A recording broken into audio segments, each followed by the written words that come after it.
Dando sequência à segunda tarde de conferências do 4º Colóquio Internacional de Investigação Crítica em Comunicação, já estão posicionados a professora Adevanir Pinheiro, doutora em Ciências Sociais pela Universidade do Vale do Rio dos Sinos, coordenadora geral do Núcleo de Estudos Afro-Brasileiros e Indígenas, o NEAB, e do programa GDIRC, Projeto Interreligioso, ambos da Unicinos. E o professor Davidson Campos, doutor em Ciências da Comunicação pela Universidade do Vale do Rio dos Sinos, Unicinos, e professor da Universidade Luterana do Brasil, UBRA. Com a palavra, professora Adevanir. Eu vou pedir licença para levantar.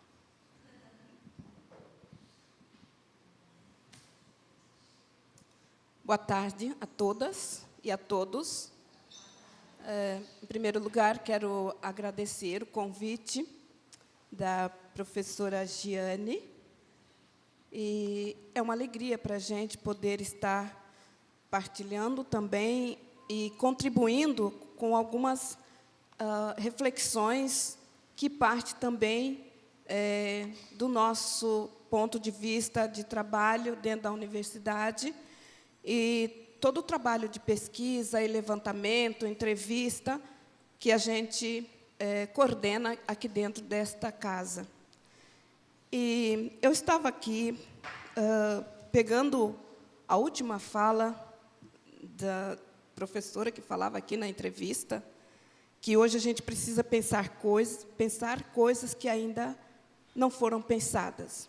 E tem coisas que já foram pensadas, mas precisam ser recriadas, né? Então, o lugar que eu falo também é do eixo da educação das relações étnico-raciais, afrodescendente América Latina e povos indígenas, que é o eixo que nós coordenamos aqui na graduação junto à unidade. E também hoje a gente trabalha com o projeto Branquitude, Branquidade e Negritude, junto também à unidade. E é uma pesquisa também elaborada no contexto da perspectiva dos núcleos de estudos afro-brasileiros e indígenas a nível de Brasil, e também aqueles que não trabalham com a questão indígena, né, que são os NEABs. Estamos ligados também à Associação Brasileira de Pesquisadores Negros e Negras do Brasil, onde também a gente pode, do ponto de vista do Brasil, as pesquisas também voltadas para esse campo. Então, com esta fala, neste lugar de fala, como diz Djamila Ribeiro, que a gente precisa estar nos lugares e nos espaços de falas, mas também a gente está trabalhando com Kimberly a questão da interseccionalidade na perspectiva do feminismo negro, né, dentro do NEAB, fora do NEAB, também trazendo essa perspectiva e o protagonismo da população negra, seja ela as mulheres negras de Baobá, do NEAB, seja ela as jovens, que também estão aí ainda nessa invisibilidade, mas já com o início de trabalho, de pesquisa também aqui nesta casa, e toda a juventude afrodescendente que também está aí presente e que precisa desta visibilidade e precisa também perceber a importância desse universo interseccional, que é a nossa própria casa, a nossa Unicinos. É desse ponto que eu vou trazer para vocês algumas reflexões que podem contribuir. Nós estamos com o projeto de Branquitude, Branquidade e Negritude. É um projeto que a gente já vem trabalhando desde 2007, 2008, a partir do doutorado, as implicações eurodescendentes a partir da Lei 10.639/03. Então, nós temos aí, vocês estão vendo que tem recortes aí amplos e que precisam ser recriados, revividos dentro desse universo interseccional, tanto nas instituições, nas escolas, como também na sociedade brasileira hoje, em tempos atuais. Nós vamos partir de uma perspectiva da educação das relações étnico-raciais e todo o engessamento que a gente... todo o engessamento que a gente ainda vive. Tu quer passar para mim? Está desligado? Não, está ligado. Não, está ligado. Bom, de uma forma muito simples, a gente vai olhando de onde a gente pega o contexto da branquitude, branquidade e também a negritude. Esse é um ponto de partida, porque a gente sabe que os recortes que se tem são muitos, são diversos. Então, a gente parte dentro daquilo que a gente está trabalhando nessa perspectiva epistêmica.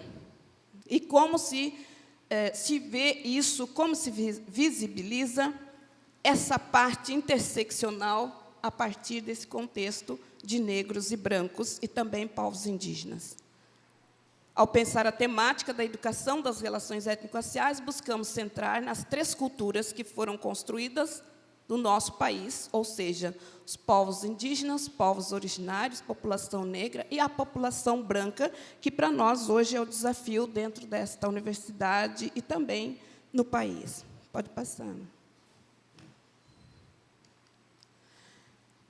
E aqui a gente traz, num primeiro momento, quando a gente vai trabalhar com os acadêmicos, a gente traz a educação das relações étnico-raciais.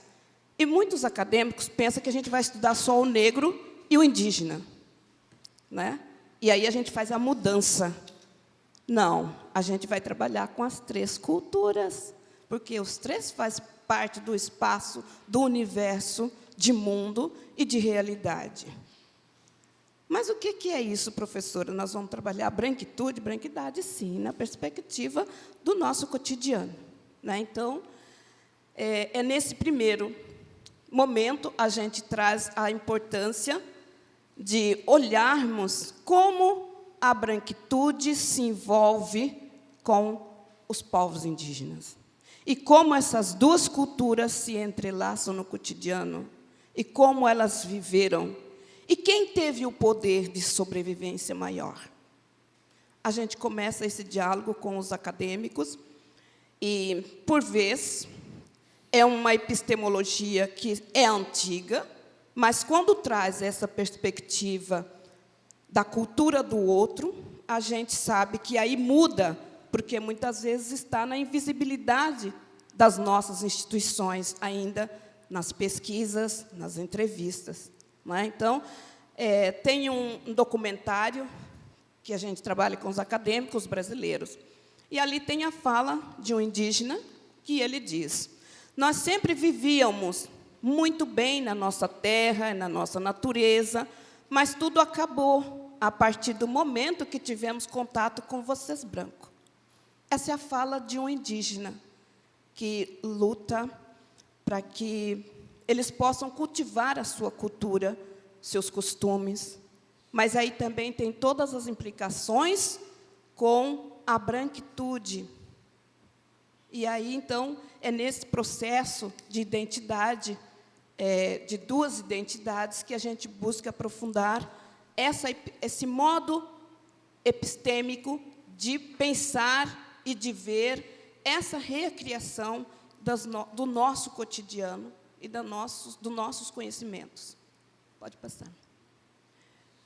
A fala deste indígena nos faz mergulhar nas diversas maneiras de aprofundar o que a temática da branquitude e da branquidade ocasionou na vida desses povos. Aí nós trazemos o Girô, né, que trabalha este contexto. E aí ele vai dizer que é necessário que a branquitude, que a branquidade seja teorizada e discutida de maneira que se reconheça o seu potencial crítico, bem como a possibilidade de que estudantes brancos distingam seu próprio modo de agir e lugar legítimo no interior da sua luta, da luta pela mudança social e por uma sociedade antirracista. Né? Então, essa fala do Girô, também, na sala de aula, a gente percebe o quanto os acadêmicos têm sede de trabalhar os contextos raciais. E a educação das relações étnico-raciais está contribuindo e auxiliando para que os estudantes Vejam uma outra perspectiva de recriação das novas epistemologias nos seus pensamentos, na descolonização das mentes. Pode passar. A teorização e a problematização da branquidade ou branquitude se faz necessária nos dias atuais. Os tidos brancos, isso a gente já trabalhou em 2007, né? Os tidos brancos, né? Porque a gente trabalha com os acadêmicos. O que é branco? O que é ser branco hoje? Ou antigamente? Tem modalidades diferentes de ser branco. E eu brinco com os acadêmicos que branco é um leite, um chumaço de algodão. Os brancos não são dessa cor, é outra cor. Os brancos não são brancos, precisa perguntar que cor você é. Porque se for, eu brinco com eles, né? Que vou brincar com vocês também. Eu brinco com os acadêmicos como é que vocês se definem? Ah, como branco, professora. Então vai se internar lá na Casa de Misericórdia, porque aqui está fechado. A gente brinca no sentido dos acadêmicos e vendo, olhando uma nova perspectiva de escrita, descolonizar as suas próprias visões, seus próprios conhecimentos, que não foram trabalhados, que não foram explícitos no mundo das academias, né? E aí, aqui tem de Olindo também, que ele diz, nossos filhos não querem mais saber de sua cultura, e que são índios, educados pelos brancos, eles querem usar só coisas deles, que é a calça jeans, óculos escuros, sapato de salto, as vestes que é do branco, e por isso esquecem suas culturas, que é natural para nós, como a roupa simples, o descalço, tomar banho na cachoeira, nos rios, viver da caça, pesca, cultivar as suas divindades da própria natureza. Hoje nós buscamos viver como os brancos, inclusive as religiões de vocês que são brancos, né? E aí a gente traz o contexto também das religiões evangélicas, né? Que também adentram a culturas indígenas, também a cultura afro, mas os indígenas nos parece que são um embarque muito mais próximo para os evangélicos, né, do que as religiões de matriz africanas. Pode passar. Então, neste segundo momento, a gente falou no primeiro momento da questão indígena, só dando umas pinceladas, e no segundo momento a gente traz a cultura dos afrodescendentes, que também, numa perspectiva epistêmica, a branquitude e a branquidade estão aí entrelaçadas nesse cotidiano, desde os primórdios dos nossos tempos nas academias. Isso muito pouco foram difundidos e trabalhados, né? E essa cultura ficou aí, então, engessada. E hoje corremos novamente o risco, ou mais que o risco, nas epistemologias, nas pesquisas, de continuarmos este engessamento, ingenuamente pelos tidos brancos. Porque hoje tem as pesquisas. Nós, da população negra, os negros pesquisadores, nós não temos perna para olhar hoje o que está sendo escrito, pesquisado pelos tidos brancos sobre os negros. Nós não temos pernas para buscar as bibliografias que hoje estão sendo elaboradas, publicadas. Então, vocês percebem que aí há complicações, a complexidade para nós é muito profunda, né? E não temos como ver isso. Aí, no final, ali não vou ler tudo, né? Mas o peso da brancura dos senhores escravocratas fizeram deste povo negro as suas bengalas e suportes para a superioridade. E os brancos hoje têm culpa disso? A gente trabalha? Não. Porque, segundo Foma, a gente trabalha também o pensamento de Foma, que é o processo de identidade e alienação. Todas as três culturas, neste meio, nesta perspectiva, vivem esse processo de alienação profunda dentro de uma e outra cultura, ou entre as culturas. E isso é um processo que demanda um detalhamento, um desprendimento e um reconhecimento de um e de outro. Né? Então, é nessa perspectiva que a gente trabalha. E depois, a gente vai ver o Guerreiro Ramos, que é o nosso referencial no NEAB, no Núcleo de Estudo Afro-Brasileiro. Não sei se todos aqui conhecem, trabalha com o Guerreiro. O Guerreiro Ramos é um autor baiano que, nos anos 40 e 50, teve que fugir para o Texas, porque foi trabalhar a questão, a temática do negro, tema, e o negro, vida. E ele vai dizer que os negros são vida, não são apenas temas e muito menos problemas. E, com isso, ele traz uma teoria, a reflexão, a patologia social do branco brasileiro. Quem vai trabalhar essa patologia? Quem vai discutir com o branco sobre a sua própria identidade, sobre a sua própria postura? Né? E o Guerreiro, então, nos ensina que nossas pesquisas, os estudos sobre temática da branquitude normativa e branquidade, se encontram resguardado nas entrelinhas de muitos escritos acadêmicos, as linguagens negativadas e estereotipadas, voltadas para os sujeitos negros e sua temática.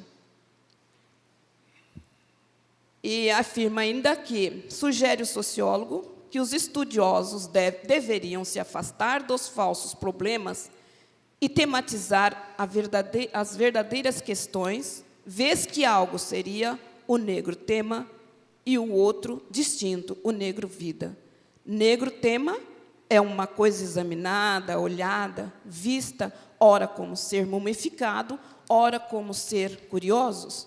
Negro vida é, entretanto, algo que não se deixa imobilizar, é despertador e proteico. Isso dizia o Guerreiro Ramos. E hoje a complexidade está aí, porque nas academias ainda se trata toda a temática negra como um problema brasileiro. As academias ainda continuam com as suas ideias e epistemologias colonizadas. E o controle disso também é colonizado. A dominação é colonizada. Então, toda a população negra vive nesse meio engessado, nas suas pesquisas, nos seus trabalhos, e as dificuldades complexas de se trabalhar isso. Pode passar. Eu já aqui tenho uma outra parte, que é o segundo ponto, que a gente acabou deixando, mas a gente já vai fechar, que é a própria parte da branquitude e branquidade, que é o nosso projeto da pesquisa, estamos trabalhando. E a gente traz esse contexto da branquitude e branquidade para a discussão, e também pensando, não no sentido romântico do branco, não no sentido colérico, entristecido, mas no sentido crítico da branquitude e a branquidade, a crítica e a crítica. Aqueles que se dispõem a olhar para si e perceber toda essa complexidade ainda existente nas academias. Como descolonizar este pensar? Como descolonizar estes olhares? Como descolonizar as posturas nos PPGs, nas bases das iniciações científicas, nos coordenadores, na própria academia. Hoje, na Unicinos, a gente percebe que a educação das relações étnico-raciais tem feito aí bons efeitos. Nós temos 9 turmas de educação das relações étnico-raciais, contando com 2 turmas de afrodescendente e América Latina e 3 turmas nos povos indígenas. Isso acompanhado por nós, na grade curricular, e a gente vem trabalhando também nesse processo de descolonizar as grades, E a gente também teve a oportunidade de analisar os editais dos cursos. Passou por nós, curso de farmácia, medicina, psicologia, engenharias, áreas das licenciaturas, para a gente olhar, examinar como que está sendo incluída a educação das relações étnico-raciais nessas grades. E também nesses editais. Como é que reza lá no edital sobre a inclusão da temática? E como ela é trabalhada e por quem ela é trabalhada? Então, essa é a parte da branquitude, e hoje a gente conta muito com o apoio do nosso reitor, padre Marcelo, e também do padre José Ivo Foma, que é o nosso assessor. E a gente tem marcado grandes avanços no sentido de descolonizar esses pontos dentro da academia. É um grande desafio, acho que vocês já perceberam, né? E o engessamento seria esse que a gente vai buscando nos PPGs, estamos buscando nas coordenações, espaços para que a gente possa ir ajudando, contribuindo e discutindo sobre esses 3 temas. Não há como pensar a educação das relações étnico-raciais sem não trazer o contexto da branquitude e branquidade. E os alunos me perguntam, professora, como é que a senhora vê a branquitude? A branquitude, no teor mais epistêmico e teorizado, nós trabalhamos com aqueles que discutem o conceito de raça, não no sentido, como se diz, estereotipados. Essa é a branquitude. A branquidade é aquele que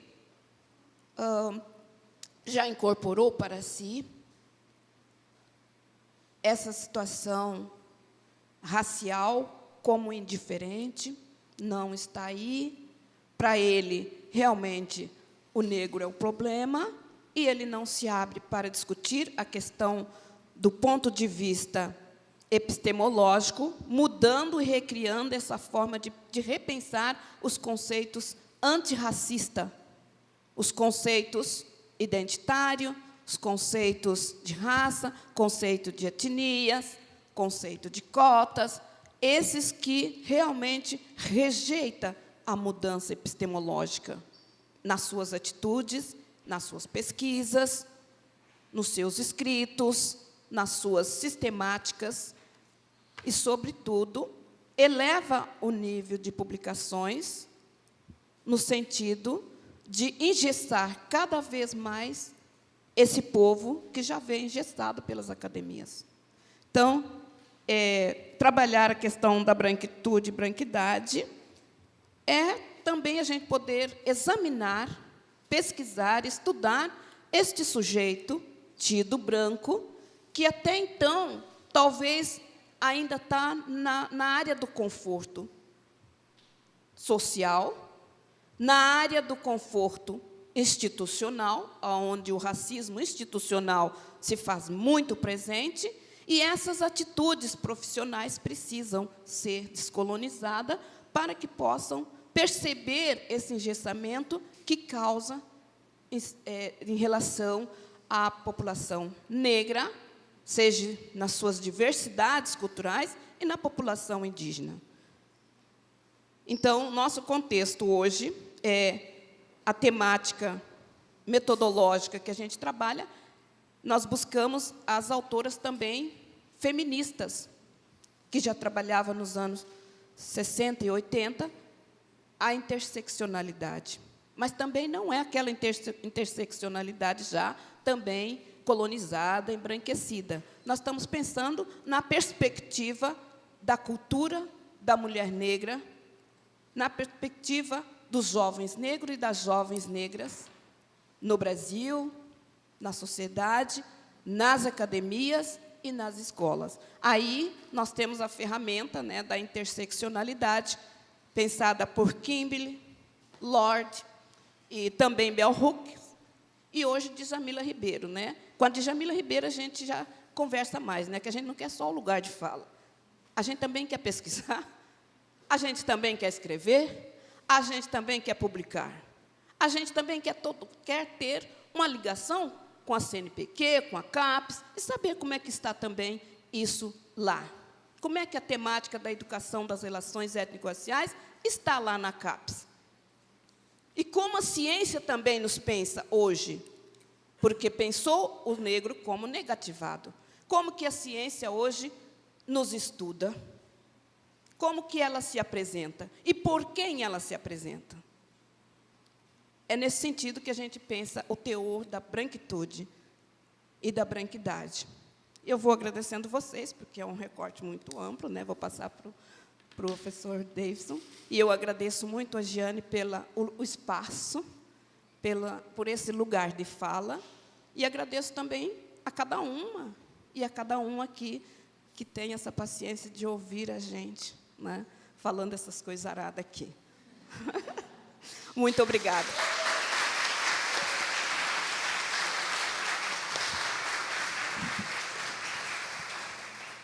Se está desconfigurado, eu botei em PDF aí também. Está desconfigurado. Está em PDF.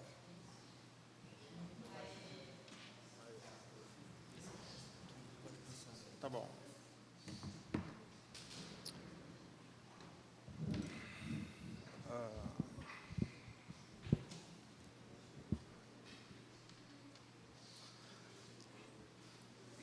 Tá bom. Boa tarde a todos e a todas. Agradeço por terem vindo ouvir o que eu tenho a dizer e espero que a gente possa depois conversar sobre isso e construir um pouco de conhecimento. Eu também vou falar sobre a questão do negro e eu organizei a minha fala em 5 momentos, mais ou menos. Tá? Eu vou tentar atender o tempo, assim, porque eu falo um pouco demais. Eu vou rapidamente fazer, pensando, assim, a questão da discussão sobre as relações étnico-raciais em comunicação. Eu vou fazer um rápido contextualização, pensar o lugar desses estudos, o estatuto desses estudos, o papel da BPN, a Deva referiu, é a Associação Brasileira de Pesquisadores Negros. Esse é o braço político dos núcleos de estudos afro-brasileiros no país. Tá? E eu, desde 2016, eu coordeno a área acadêmica de comunicação e mídia dessa associação. Então, de alguma forma, eu tenho um panorama, eu vou falar disso muito rápido, assim. E depois eu vou falar um pouco do que eu estou chamando do meu programa tentativo, pensando no professor Braga, que fala sobre a questão da redescrição e a necessidade de construção de programas tentativos. Essa imagem, esse conjunto de imagens, eu considero eles muito importantes, porque a gente vê isso cotidianamente e não se apercebe, por um lado, da normalização de ver esse tipo de imagens e, por outro lado, da permanência normalizada dos lugares sociais e culturais dos negros nas culturas contemporâneas. Então, quando a gente vê uma fotografia assim, esteticamente bonita da greve dos garis do Rio de Janeiro, né, muitas vezes a gente não se apercebe que é uma imagem que remete diretamente, né, ao mercado escravista e às fotografias, à iconografia do escravismo. Né, e a gente se preocupa com a estética da fotografia, assim como a questão dos refugiados. Eu acho que esse conjunto de imagens assim, me toca, me afeta. Desculpa, o meu nome é Davidson, eu sou professor está ali, mas só da Universidade Luterana, e eu fiz a graduação e o doutorado aqui. A gente tem observado que, nessa virada do século XX para o século XXI, cada vez mais se encontra similitudes à virada do século XIX para o século XX. né? E, pensando na questão negra, a gente tem observado aquilo que o Mbembe chama de transformação da economia da violência. A gente vive num estado de guerra interno, externo e, principalmente, um estado de guerra contra o outro.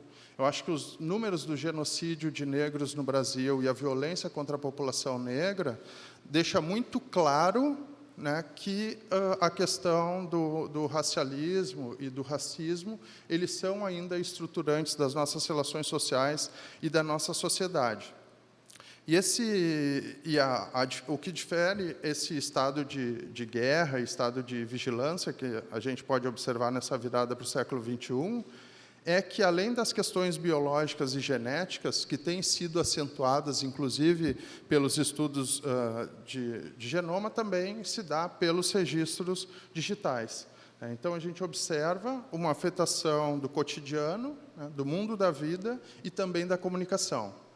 Mas, ao mesmo tempo que isso acontece, a comunicação tem se preocupado pouco em discutir efetivamente essa questão.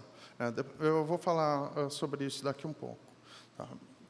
Então, entendendo esse contexto, né, a gente vê que os avanços no Brasil, especificamente sociais, que a gente conseguiu nas últimas décadas, produziu um leve tensionamento nesses lugares sociais historicamente construídos e mantidos, e isso principalmente vai levar ao golpe. E isso, principalmente, vai levar ao ataque às políticas públicas, e é um ataque que agora chega à educação. Por quê? Porque, enquanto estavam atacando as políticas sociais, que afetam a população mais pobre, né, não houve uma mobilização tanto efetiva. E agora esse ataque está se expandindo e aí nos alcança. Quer dizer, todas as políticas nos alcançam. E quando a gente fecha os olhos para aquilo que não nos toca, com certeza, um dia isso bate à nossa porta e isso se refere a todos os tipos de violência.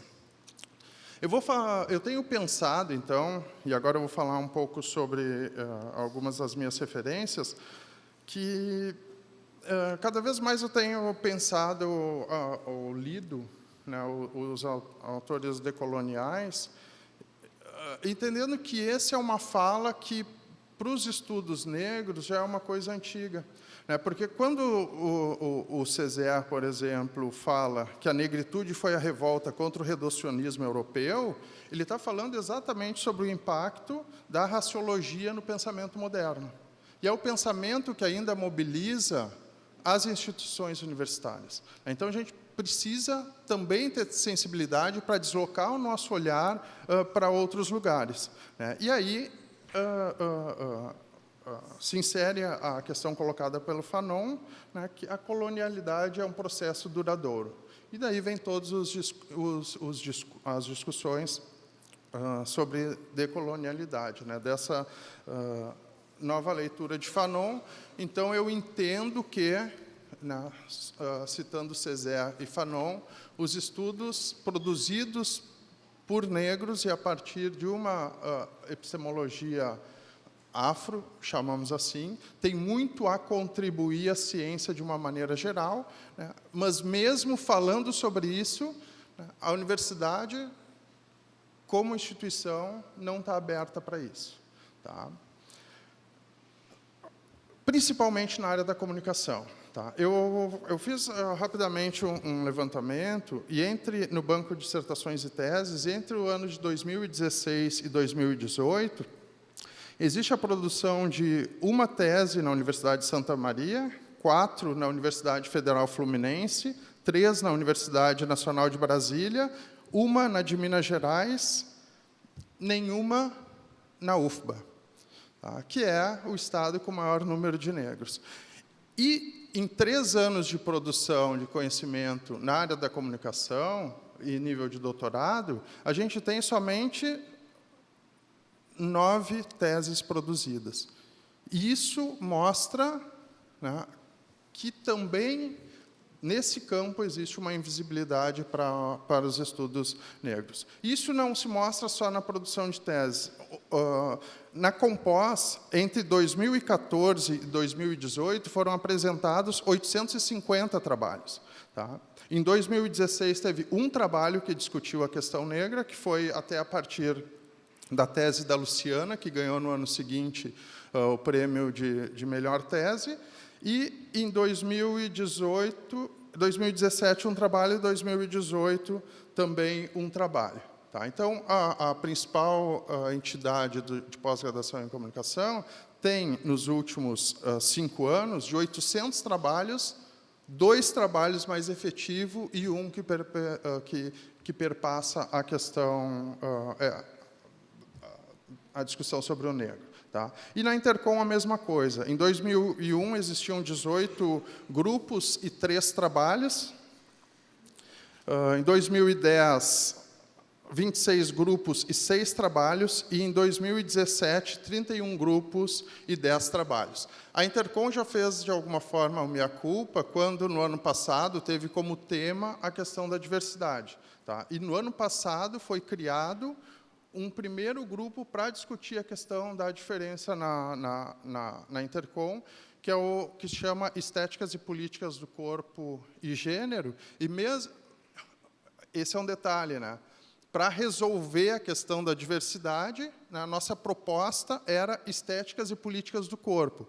A Intercom nos convidou a inserir e gênero no nome do IP para dizer, bom, a gente está ali, tá bom, está resolvido. Né? Então, nós, como campo, precisamos nos repensar, porque, efetivamente, os estudos sobre a questão negra são realmente bastante incipientes, assim, e bastante escanteadas mesmo. Depois eu falo mais um pouco sobre isso. Tá? A gente tem 2 referências importantes, eu acho, o Muniz Sodré, né, mas que produz mais efetivamente sobre a questão negra assim, nos livros mais contemporâneos dele, sobre comunicação, claro que existem alguns dos anos 80 também, né? E a ideia de síndrome do vampiro que ele estabeleceu, né, que o negro se olha no sistema midiático e não se enxerga, isso é um operador bastante interessante. E o livro e a pesquisa, a tese do Joel Zito, que acabou criando um paradigma nos estudos, que aí todo mundo foi estudar representação, né, que eu considero estudos importantes, mas sempre levam ao mesmo lugar, invisibilidade e estereótipo. Então, a gente precisa problematizar, inclusive, esses estudos que têm sido realizados sobre representação. A gente entende, então, que eles faziam uma denúncia sobre o racismo e a permanência do racismo, isso é importante, né? Mas, por outro lado, levam sempre ao mesmo lugar e a gente precisa avançar.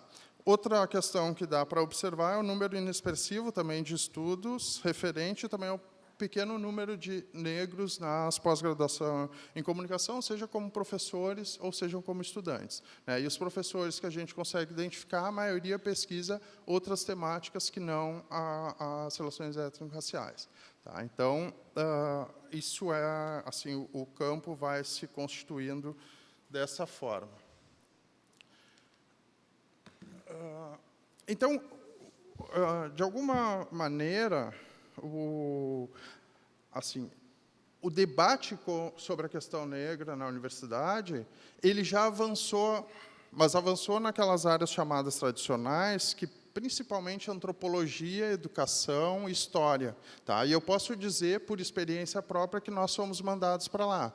A primeira vez que eu apresentei um projeto de doutorado, eu fui aconselhado a apresentar na antropologia. Sabe? Então, a instituição, e a universidade como uma instituição também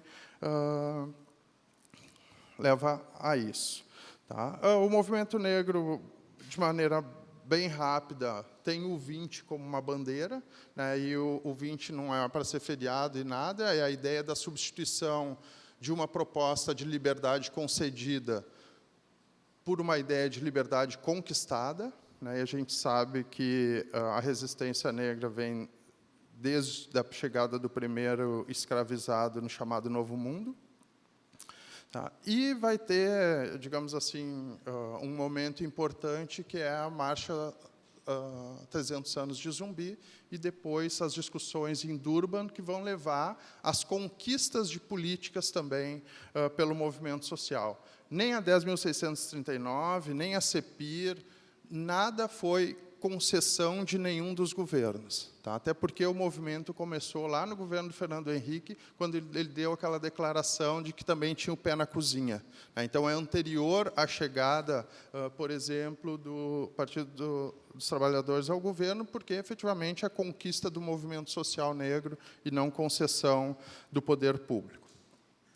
E nesse caminho vai surgir a BPN, que é a nossa associação, em 2000, e é uma associação grande, hoje ela tem em torno de 3.500 sócios ativos. Tá? O nosso último encontro, que foi em Uberlândia Nacional, reuniu em torno de 4.000 pessoas. E agora a gente vai realizar o encontro regional, e a expectativa é que reúna em torno de 900 pessoas, de 600 a 900 pessoas em Jaguarão. Então, é uma instituição bastante forte.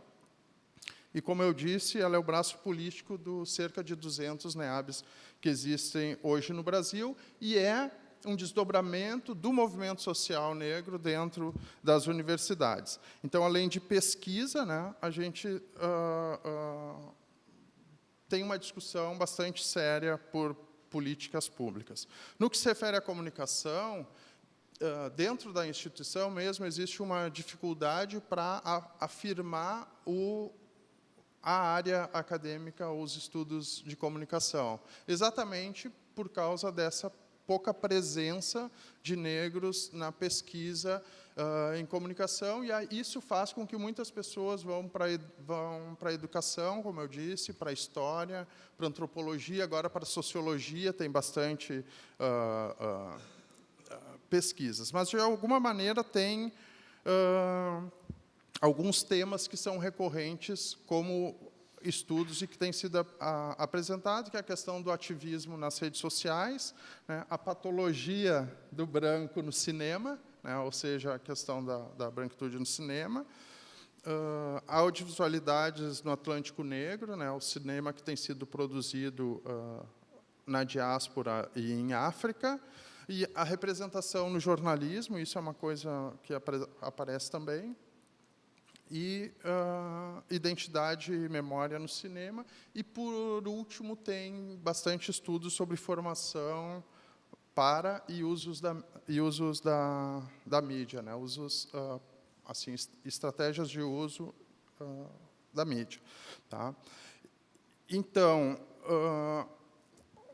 e aí eu chego no último momento, que é para falar um pouco como eu tenho pensado isso. Eu falei um pouco de contexto muito rápido, porque né, eu falei sobre muita coisa. Quando eu escrevi a minha dissertação na área da história, eu observei que a ideia do 20 de novembro, porque eu pesquisei como isso foi construído, e surgiu por aquele grupo que está sentado ali em torno de uma mesa, em Porto Alegre. Eu me dei conta que esse grupo, a apropriação do debate racial no mundo, ou seja, o que acontecia em África e principalmente nos Estados Unidos nesse momento, que é a luta pelos direitos civis, ele vai se dar pela mídia, principalmente através da música e de revistas, né? E essa ideia da música remete à questão do Atlântico Negro, etc., mas não necessariamente essa ideia de circulação está presente nessa apropriação. E também foi através dos jornais, pelo uso estratégico dos jornais, que a ideia do 20 de novembro foi nacionalizada. Tem um primeiro material que vai ser publicado em Porto Alegre em 71 e 72, e já em 73 vai ser publicado no Jornal do Brasil, quando a ideia começa a ser nacionalizada, e em 74, então, vai sair um manifesto do grupo de Porto Alegre no Jornal do Brasil, e a partir de 75 a gente vai ver o surgimento do ILEAE, da Semana do Negro em Campinas, quer dizer, então tem uma estratégia de uso do sistema de jornal e da circulação de jornal para a afirmação dessa ideia. Tá? Então, a partir daí, eu comecei a trabalhar e a pensar com a ideia desse fenômeno geocomunicacional, como fala o Gilroy, né, e atenção à circulação, que é uma coisa que me interessa, então eu vou falar sobre isso. Tá? Então, eu já falei que eu leio os decoloniais, aí eu tenho lido bastante os autores negros. Nesse momento, os autores de África não têm me interessado muito, porque eu acho que as apropriações que têm sido feitas, tanto da cultura quanto do pensamento de África, é um uso um pouco apressado, né, porque não considera esses centenas de anos, né, de reconfiguração da cultura diaspórica. Tá? E o meu pressuposto comunicacional, como eu comecei dizendo, eu acho que essa ideia de redescrição de um texto que eu li do professor Braga há muito tempo é muito interessante, né, e eu vejo muito assim, reflexo, vou chamar de reflexo disso, na proposta de ciência do comum do Sodré, dessa proposição, efetivamente. Então, essa ideia de redescrição, a comunicação como uma redescritora das relações sociais, das relações epistêmicas, me interessam. Tá? Então, eu comecei, esse é um pouco do estudo da minha tese, né, sobre o que eu tenho chamado de modelo da roda. Porque eu me dei conta que, como essa cultura que a gente chama de afro é uma cultura desterritorializada, né, porque a gente permanece num entre-lugar, né, a própria ideia de afrodescendente nos coloca entre uma forma de ser e um lugar para existir, né? A nossa cultura é uma cultura desterritorializada. Tá?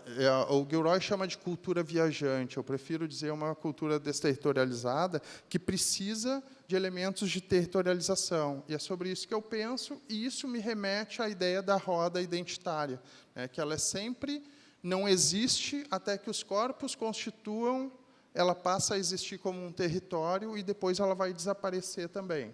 Tá? E isso tem me ajudado a pensar sobre essa questão da circulação mesmo, né?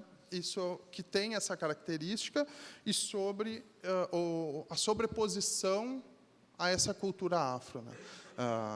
Sendo um pouco ousado, dá para dizer que a cultura afro ela é mediatizada antes de que a sociedade se mediatizasse, né? Porque ela efetivamente tem possibilidades de deslocamento e não existe como territorialidade. Tá? Então, a partir de um estudo de mídia sonora, né, eu fiquei... A minha proposta é como pensar a questão do pertencimento a partir das mídias sonoras no contexto da mediatização. Entendendo a mediatização como modelo interacional de referência, pensando na perspectiva de experiência, de percepção do Benjamin, né, como esse contexto mediatizado nos afeta e transforma o social, a questão de experiência a partir dos pragmatistas, assim, da nossa relação com o mundo, e a ideia do pertencimento, então, de se inserir nessa tradição, que é uma tradição em movimento e permanentemente presentificada. Muito rápido, nesse estudo, eu propus que a gravação captura não só a musicalidade, mas o ethos da roda, daquela roda identitária. Tá? Então, quando existe o consumo coletivo dessa gravação, né, então, acionado pelo ritmo, que é memória no tempo, e pela performance, que é ato restaurado, né, esse ethos se reconstitui, ou seja, é a ideia de uma cultura que se territorializa, entendendo esses lugares de festa como um lugar de territorialização. E isso me levou a, rapidamente, observando para as imagens, né, tem ali uma imagem do que há mais de tradicional nas culturas afro, que é a performance de um orixá, né? Aí, depois, tem, no caso das fotos femininas, uma fotografia do Verger também, numa festa no Recife, e a última é uma festa da coleção que eu produzi para a minha tese, e a ideia do ato restaurado. Né? Dá para ver ali que a performance aciona a memória do corpo. Né? E o mesmo acontece ali no conjunto de fotos de baixo, e, na minha perspectiva, isso produz pertencimento. Né? Dentro dessa ideia, né, de que a circulação possibilita que essa cultura afro, que é em permanente movimento, encontre um lugar, né, para depois ela ser territorializada. É um pouco assim. Vai construir o que eu chamo de roda identitária, né, que produz um aqui, agora, complexo no sentido temporal, espacial, e, nesse lugar, vai ser construído pertencimento. Tá? E essa ideia de que a cultura afro ela precisa ser territorializada, sabe? Ela demanda de território para que a identidade possa se constituir, considerando que o lugar é um dos elementos importantes para a identidade, né? E as pessoas que estão na afrodiáspora não necessariamente são aceitos como do lugar. Eu fiquei pensando como isso se dá nas redes sociais. Tá? E aí já é assim, o que eu tenho feito depois. Tá? Então, como se dá esse processo na rede social? Né? Ainda a ideia de pertencimento me interessa. Né? E as redes sociais é um lugar bastante profícuo para grupos identitários afro. Né? Eu acho que toda essa discussão que a gente observa hoje sobre o feminismo negro, por exemplo, ela foi fomentada nas redes sociais. Ela encontrou, quer dizer, a cultura afro encontrou nas redes sociais um lugar para se territorializar. Tá? Mas, ao mesmo tempo, como suporte desse território, ele funciona, mas não satisfaz. E eu tenho observado que os grupos, então, necessitam estabilizar esse movimento das redes sociais, e essa demanda de territorializar e, consequentemente, construção de pertencimento, demanda estar junto. Então, a partir dos estudos, ali utilizei um marco possível, que é o Black Chat, de 99, e já nesse grupo que eu participava, tinha necessidade, um grupo nacional, de tempos em tempos, fazer churrasco, jantares, etc., porque é inerente às culturas afro a necessidade de estar junto.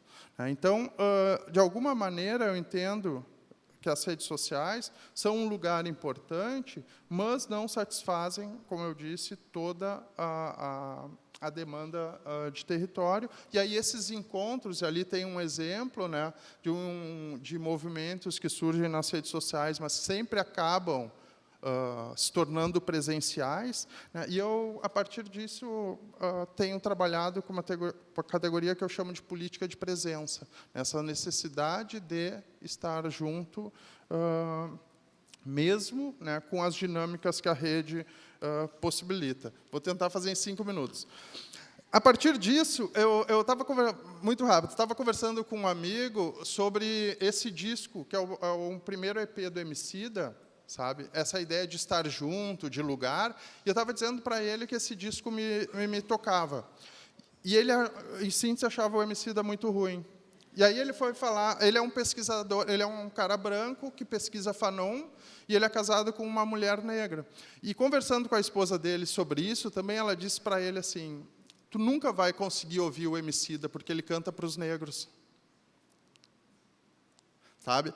E isso me deu uma sacada, porque é óbvio que ele não canta para os negros, né? Mas ali existem assim, afetos significantes tradicionais de que demandam uma gramática de reconhecimento, né? E o que me leva de novo à circulação, né? Que demanda uma gramática de reconhecimento e que, no caso, ele não ia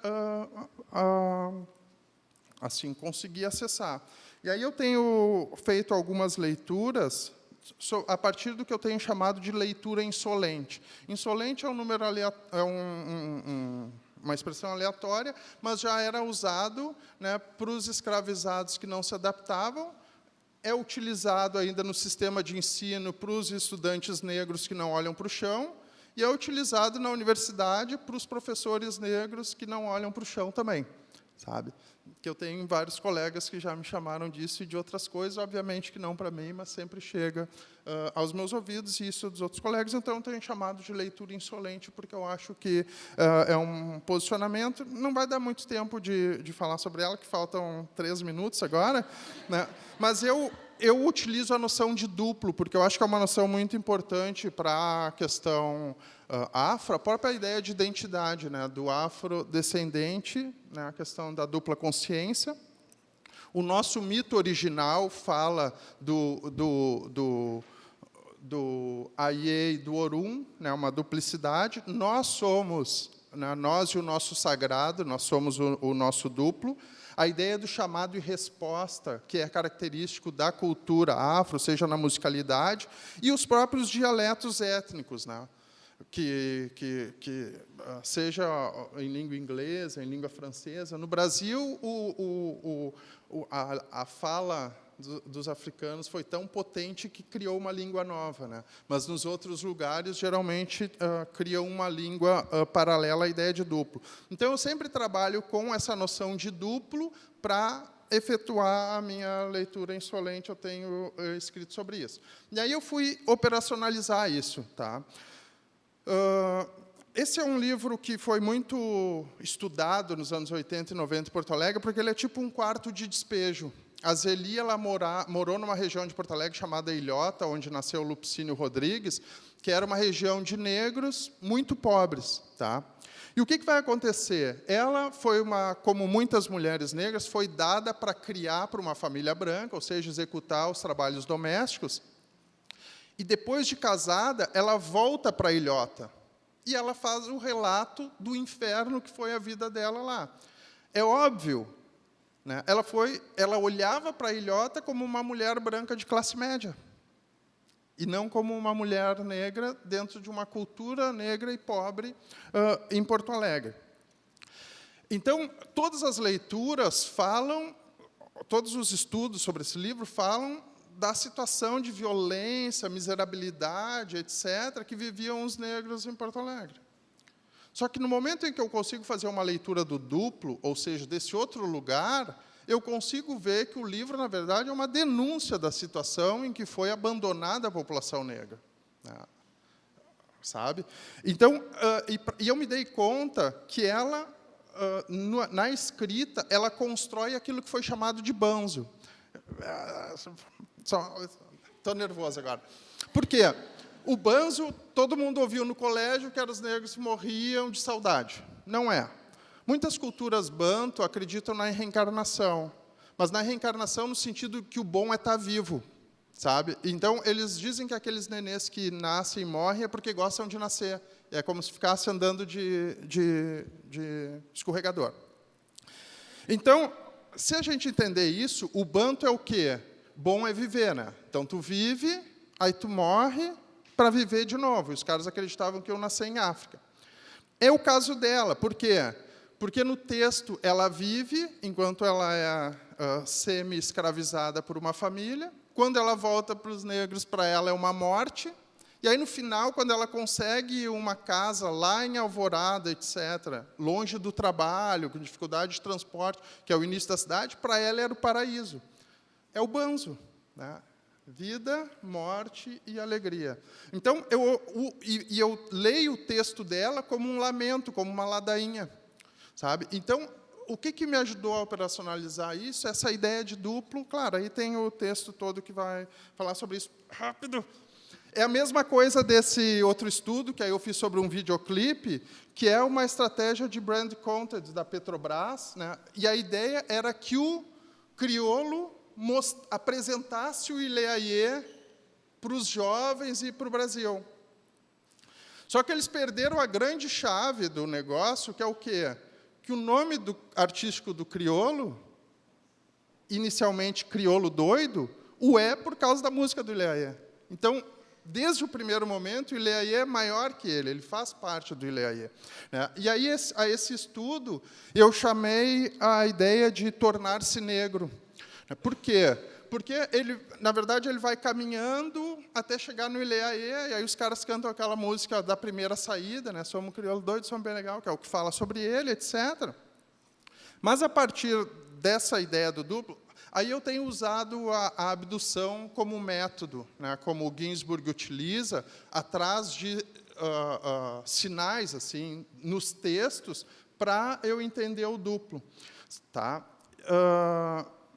E aí, nessa leitura insolente, então, eu entendo o videoclipe como uma metáfora do desafio e da caminhada de tornar-se negro no Ocidente. Tá? E isso é mostrado no videoclipe, porque, no final, ele chora. O cara que produziu disse que ele não sabia o que ia acontecer lá. E, no final, ele chora. Tá? Por que eu sei que ele foi tocado e entendeu o que estava acontecendo? Porque, na música que ele... um feat, assim, uma inserção de música que ele criou para inserir, ele diz, eu sou fio de preto. Né? E aí, no final, ele vai entender que não adianta ser filho de preto.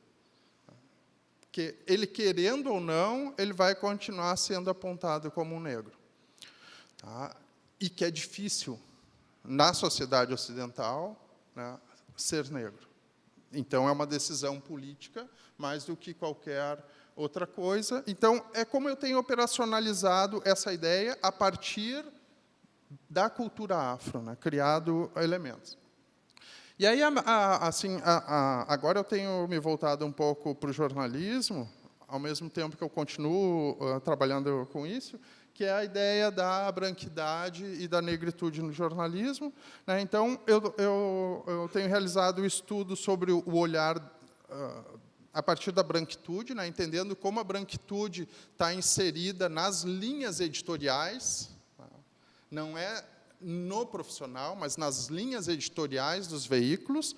Né? E eu consigo ver, por exemplo, que os jornais, via de regra, operam a partir de alguns estereótipos, mantendo os lugares sociais. Por quê? Mostram os negros nas matérias sobre miséria, violência e esporte, né? Mostram a síndrome do bom crioulo. Um minutinho só para terminar. A síndrome do bom crioulo, né, que só fala sobre racismo, negros que dizem que isso não me toca, não sei o quê. E o complexo do branco salvador, quando tem um caso de racismo, como o da Tite, o Bruno Galhaço falava todos os dias sobre racismo e sobre os negros. Né? E vai contra, inclusive, o próprio projeto editorial, que diz que criminoso não pode ser entrevistado no jornal. Racismo é crime. Então, alguém que comete um crime de racismo, como essa mulher, pelo projeto editorial, não poderia ser tratado como celebridade, ela foi. Sabe? Então, essas entradas são importantes. E, por outro lado, como o movimento social tem tensionado a produção dos jornais. Isso aqui foi a ocupação da Universidade Federal de Santa Maria, né, que a manchete era: alunos que protestam contra racismo impedem acesso de servidores de reitorias. Isso depois de aparecer uma série de suásticas e de outros símbolos e escritas na universidade. Então, o problema não era o ato de racismo, o crime de racismo. O problema era os alunos atrapalharem a universidade. Né? E aí, quando houve a invasão da URGS, houve uma mobilização do movimento social e do movimento Balanta, que é o coletivo dos coletivos, que criou lugares de comunicação nas redes sociais, né, e pautou, efetivamente, a cobertura dos jornais de Porto Alegre. O Correio do Povo praticamente transcreveu o material e, a 0 hora, se pautou toda ela pelo que o coisa. Então, as estratégias que têm sido utilizadas pelos movimentos sociais para tensionar esse jornalismo tão criticado e tão tensionado, mas muito importante ainda e que precisa se melhorar como lugar de produção. Agora eu só vou encerrar, tá? É que ela está me olhando mal. Então, só para dizer assim, ó, o que me mobiliza nesse momento, sabe? São produções, processos e experiências comunicacionais e midiáticas com potência antirracista no contexto de mediação social. O que eu tenho investido? Tá? Eu tenho investido no modelo de roda, que é essa ideia de acoplagem da circulação e da cultura afro, que eu tendo a categorizar como afromediatização, ainda é em produção, né? E isso me oferece aquilo que o Veron chama de gramática de produção. Tá? E a leitura insolente, como eu falei, né? Essa presença, latência de rastros de africanismos em produções, né? E que me possibilita, então, essa gramática de reconhecimento, e isso tem sido o meu investimento agora. O que isso me possibilita, então, né, é a atenção para onde se dá o atravessamento dessa esfera pública capitalista pela esfera pública negra, aqui o Gilroy chama de Atlântico Negro, nesse contexto de mediatização. E, com isso, eu assim, tenho como premissa, né, observar e tensionar a permanência de barreiras simbólicas de silenciamento do protesto e da existência dos negros, que tem sido denominado racismo institucional, e as estratégias práticas e representacionais para superá-los. Tá? E acho que, para terminar mesmo, que a comunicação tem um papel cada vez mais central na discussão das relações sociais, e o nosso campo, infelizmente, engatinha nesse tema que é tão importante em termos humanísticos e, né, em termos de direito de ser. Muito obrigado. Só uma última coisa. Se alguém souber quem são todas essas pessoas aqui, a gente segue um bom caminho. Alguém sabe quem são todas as pessoas? Todas. É um problema. Alguém sabe quem são 4 dessas pessoas? 2 pessoas sabem quem são 4. Alguém sabe quem são 3 dessas pessoas?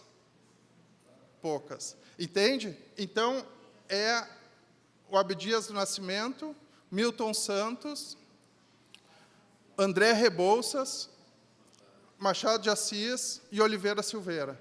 São caras importantes enquanto produtores de conhecimento e enquanto produtores de políticas. E se nós aqui, num grupo de excelência, não sabemos quem são os 5, esse é o nosso problema. Tá? Muito obrigado.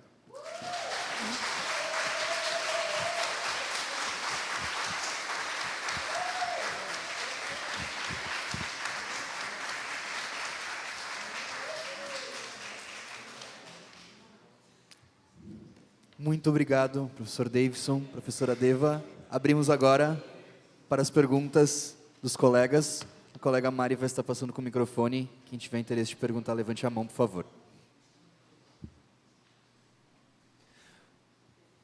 Falando demais, mas o Efendi coloca tanto trabalho bacana também, Efendi, fica difícil não falar. Parabéns. Não sei, alô? Bom, uma maravilha escutar vocês. Vai ser muito difícil falar depois de vocês. Tem muito eco aqui do que eu vou trazer. Eu acho que a gente pode conversar mais depois.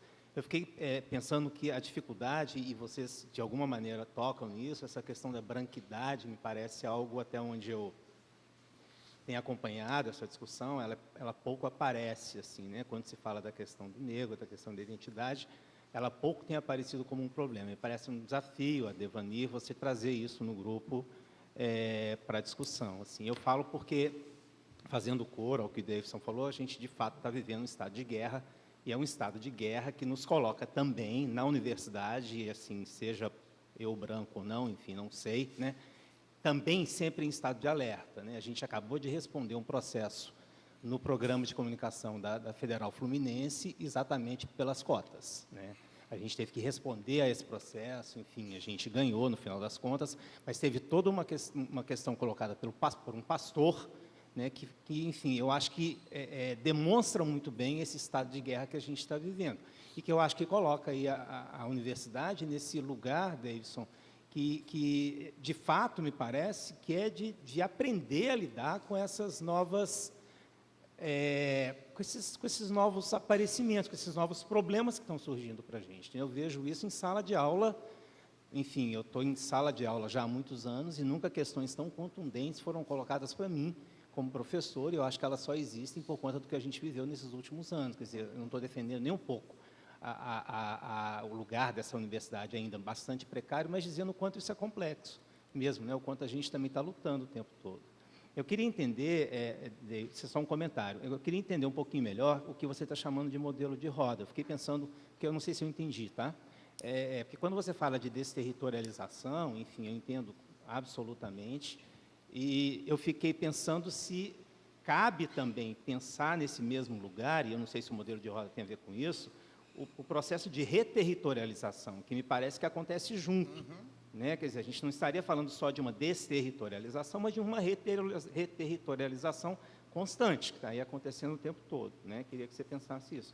E uma frase que eu vou julgar para você, particularmente, porque falou de performance. Eu ouvi na semana passada a Jota Mombassa, não sei se vocês conhecem, é uma autora negra, trans, que vem trabalhando muito com essas questões, e uma frase dela, que ela fala no último evento que eu tive presente lá no Rio, ela disse que o gesto inaugural da performance negra é a fuga. A fuga. Achei isso muito interessante, sabe? Muito instigante para pensar esse lugar desse corpo, que de alguma maneira me ressoa naquilo que você está falando, não sei porquê, tem ainda que ficar pensando mais tempo. Né? Mas é isso. Agradecer de novo a fala de vocês dois. Nós vamos fazer as perguntas em bloco, vocês respondem de todo mundo, tá bom, professor?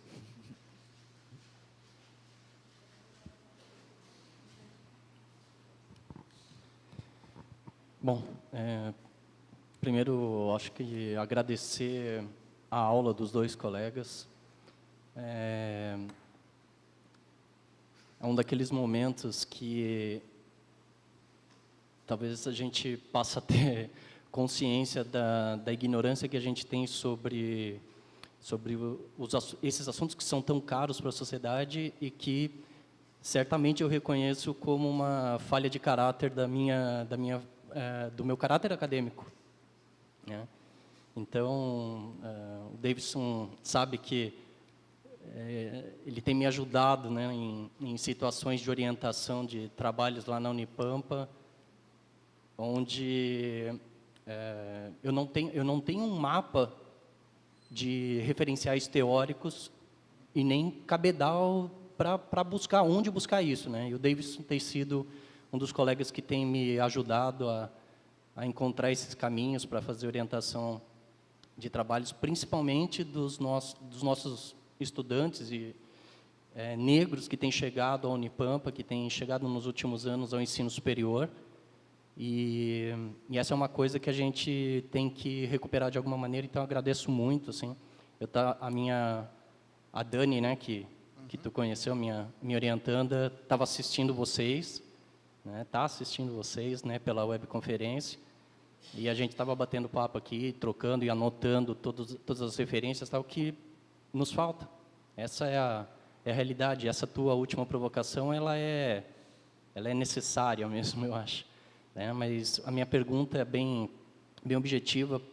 Você apresentou os dados dos... Eu já tinha visto essa tua apresentação lá em Frederico, né? Foi a mesma, né?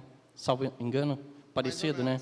Eu lembro que muita coisa tu tinha apresentado lá na UFSM e você apresentou os dados, né, de publicação de trabalhos, e essa foi uma das coisas que a minha orientanda tentou mapear também numa pesquisa exploratória, e a gente não encontrou também muitas referências de trabalhos sobre as temáticas negras. Mas uma coisa que ficou faltando, eu acho, você falar, ou se você falou, me passou batido, quantos desses trabalhos que você mapeou foram escritos por autores, pessoas negras?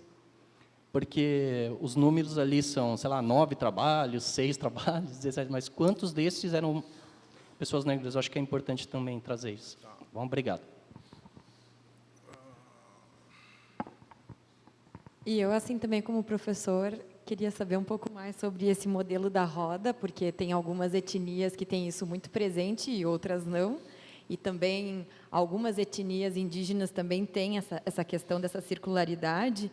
Mas, acima de tudo, eu queria agradecer, porque se hoje tu és um professor insolente, por tua causa eu estou aqui, porque foi uma época em que eu estive na universidade, em que tu assumiste como coordenador, e eu ouvia nos corredores que era um coordenador negro que estava assumindo pela primeira vez uma universidade luterana. E é muito legal ver o que a universidade se tornou, né, por tua causa, assim, por coisas que tu também mobilizaste, né? Então, queria deixar meu agradecimento também.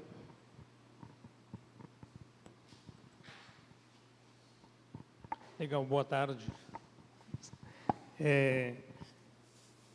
Tem várias coisas, mas principalmente a Devanir, quando estava levantando as questões, né? E o pensamento com aquela imagem da família brasileira, né? Do jantar da família brasileira, né? Aquela pintura do Debré. E em seguida fui para uma imagem, ontem falamos justamente disso, de Guamampuma Dayala, no ano 1600, ele desenha que o padre de doutrina convida, o pai da doutrina convida na mesa aos cúmplices. E é uma pintura do ano 1600, de um peruano, de um indígena, que ele faz, no ano 1600, ele faz a mesma pintura, só que quem está embaixo são os índios. E é interessante porque ontem falamos justamente de como a pintura não é simplesmente uma imagem para ser analisada, é uma provocação de pensamento, né? Falamos ontem justamente nesse sentido. E eu acho que é interessante entender aquela pintura do índio, né? Do peruano, 1600, a pintura do Debré, no ano 1825 e 27.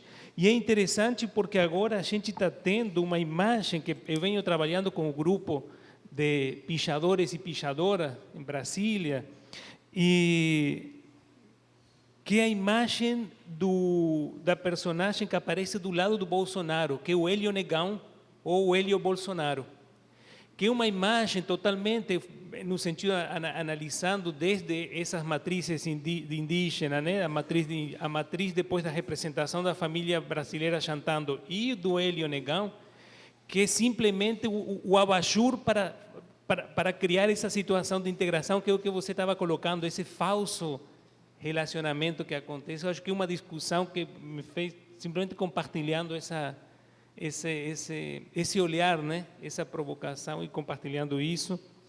E é interessante, só mais uma coisinha, lembrando quando você falou da Lélia Gonçalves. Quando a Lélia Gonçalves faz uma fala belíssima, onde a forma de construir a fala é como não se fala na academia. E quando ela tem uma mesa, eu lembro que ela descreve, quando ela tem uma mesa, numa conferência que ela dá, ela fica na ponta, quase excluída. E ela para falar justamente do racismo. A Lélia Gonçalves começa a falar de uma forma que os acadêmicos não falam, que é essa provocação que eu acho que é interessante. Assim como faz a Chimamanda, como faz a Bell Hooks, e eu estou lembrando agora, porque eu vejo só homens aí, estou lembrando agora a Maria Firmina, estou lembrando a Carolina Maria de Jesus, a Conceição Evaristo, que também são pensadoras que têm modificado essas coisas. Acho que também é parte do nosso compromisso acadêmico também resgatar esse movimento que está vindo do lado das excluídas e das marginadas, né? Das bruxas. Estamos queimando ainda a bruxa. Por isso que eu acho que, além de conhecer esses autores, temos que conhecer as autoras que estão vindo e estão pensando.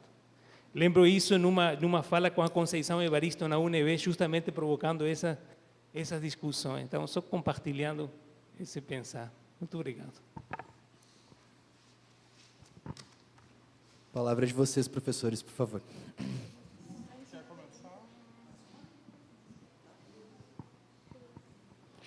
Boa tarde, professores. Eu queria inicialmente agradecer. Eu acho que tudo que foi colocado aqui, pequenininha, me ajuda muito a pensar algumas questões que eu tenho trabalhado na minha tese. E quando você falava, Davidson, eu lembrei muito exatamente de como o Fanon ele entende a linguagem como um elemento de potência. E aí eu fiquei pensando nessa performance, né? quando tu fala da performance como uma memória do corpo que produz um pertencimento. E eu acho que essa performance também, ela produz um conhecimento que parte de um corpo que é geopolítico, de um corpo que é epistêmico, de um corpo que está ali como um elemento de resistência. Então, eu acho que a tua fala me acionou muito para isso, né? Para essas linguagens que surgem aí como um elemento de potência nesses lugares que tu utiliza para pensar esse modelo da roda identitária. Então, só para tensionar um pouquinho do que tu falou e que me mexeu muito.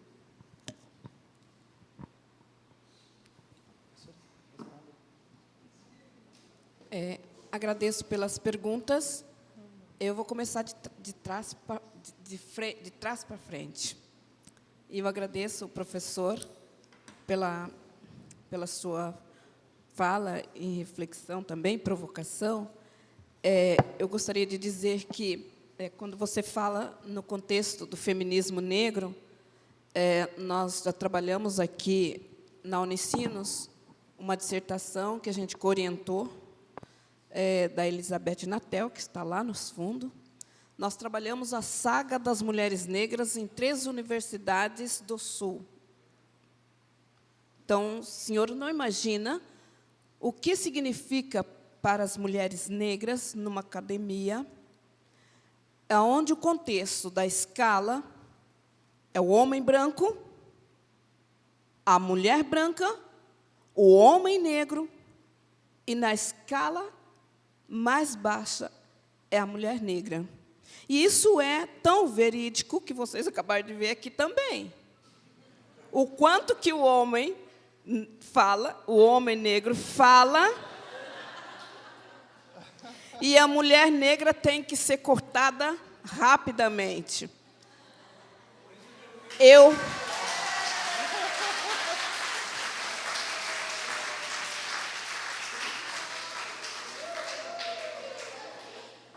brinco isso aqui com o professor Davidson, porque ele disse que eu sou a boca nervosa da Unicinos. A boca de conflito.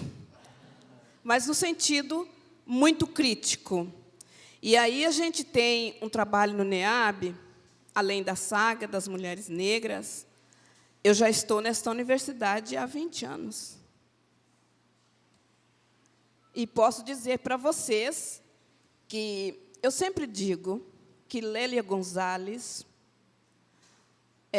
Carolina de Jesus, Nilma Lino Gomes, Petronília, Aparecida Bento, que foram as minhas... Aparecida Bento é uma psicóloga, né, que veio na minha arguição da tese de doutorado em 2011. E essa autora, professora Bento, ela me dizia, você ainda vai ter uma saga tão profunda nesta universidade que você vai ter que virar o mundo. Você vai ter que virar esta universidade de ponta cabeça. Tanto nas questões de gênero, raça, classe e o mundo branco que você vive. Ela ficou muito assustada de estar na nossa academia. E aí eu digo para vocês que, nessa escala do homem branco, da mulher branca, do homem negro e da mulher negra, para nós só resta a saga. E uma saga que nos encoraja. Uma saga que Lorde, Bell Hooks, Djamila Ribeiro, Chimamanda, todas essas autoras nos encorajam. Quando eu leio a história de Colin, quando ela diz que você, mulher, mesmo nas condições de enfraquecida, você tem que pensar as suas condições de mulher negra para vencer. Isso é muito pesado. E quando a gente vai trabalhar o feminismo negro nas academias, a gente percebe que as nossas também colegas não negras, brancas, a gente sente ainda o sintoma de que você está saindo da cozinha. que eu estou perdendo a minha doméstica. Mas, ao mesmo tempo, nós estamos indo para as mãos daqueles também que o assediava, que era o homem branco. Mas nós também temos os nossos companheiros negros, dos quais temos também as nossas relações. Então, vocês pensam nessas complexidade de gênero e a interseccionalidade, enquanto teoria e metodologia, que vai nos dar esse suporte para sistematizar tudo isso, pensar como nós vamos construir uma epistemologia a partir da nossa perspectiva de realidade para chegar nas desconstruções das posturas machista, sexista, racista, e são processos que demandam para nós o jeito, a forma metodológica de pensar, de recriar e de sobreviver. Porque atrás da mulher negra tem um batalhão de jovens, de mulheres, jovens mulheres, que também precisa se fortalecer para entrar nesse mundo, nesse universo interseccional do qual nós vivemos. Então, eu fico muito feliz. Nós temos no NEAB banner de todas as mulheres que a gente pesquisa. Nós temos o grupo de iniciação científica. E a primeira coisa que eu busquei fazer é colocar algumas pensadoras nas mãos dos meninos negros, dos jovens negros. Ah, mas nós não vamos pesquisar o Guerreiro Ramos? Vai. Mas primeiro vocês vão começar aqui na cozinha. Vai começar aqui pela receita feminista das mulheres que construiu este programa dentro da Unicinos. Vocês vão começar a perceber que vocês são homens negros e nós não podemos compartilhar do machismo dos nossos companheiros, mas que vocês precisam conhecer também mulheres históricas, pensadoras, que moveu o mundo para trabalhar a questão de gênero e sobreviver nesse meio. Então, na atividade acadêmica da ERER, uma das pesquisas que os acadêmicos fazem nas nossas atividades é pesquisar os autores negros que não fizeram parte das academias embranquecidas. E o resultado que nós temos com essas atividades acadêmicas, eu posso dizer para vocês que é sem palavras. Quando os acadêmicos da ERER, do Afrodescendente e América Latina, começam a ter contato com todos esses pensadores que estão aqui. Aqui é uma apresentação, mas lá na ERER eles vão pesquisar. Professora, mas não tem bibliografia sobre esses autores? Não tem. Não adianta procurar na biblioteca da Unicinos, porque é uma ou duas edições. Então, vocês têm que pesquisar. Pesquisa nas livrarias de São Paulo, Cultural, pesquisa lá nos sebos, lá nas livrarias fora, porque aqui você não vai encontrar.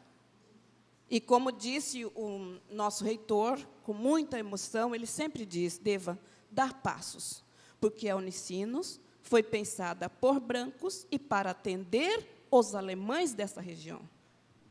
Mas, antes disso, nós temos o bairro Feitoria, que tinha ali a feitoria do Linho Cânhamo. A feitoria, a casa do imigrante hoje em São Leopoldo, não é a casa do imigrante, era uma senzala. Então, é preciso recriar, quando eu falei no início, recriar os espaços, é isso. E agora eu estou falando bastante, porque o professor falou bastante.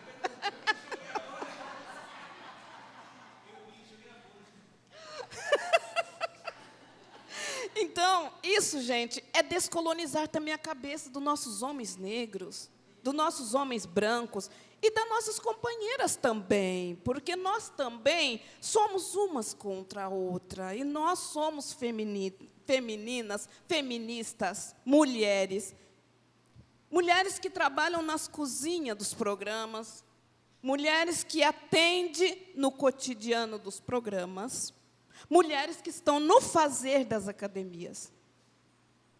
Então, para mim, hoje, ser uma pesquisadora dentro dessa instituição, desta casa, vocês não pensem que está sendo e foi um processo muito fácil.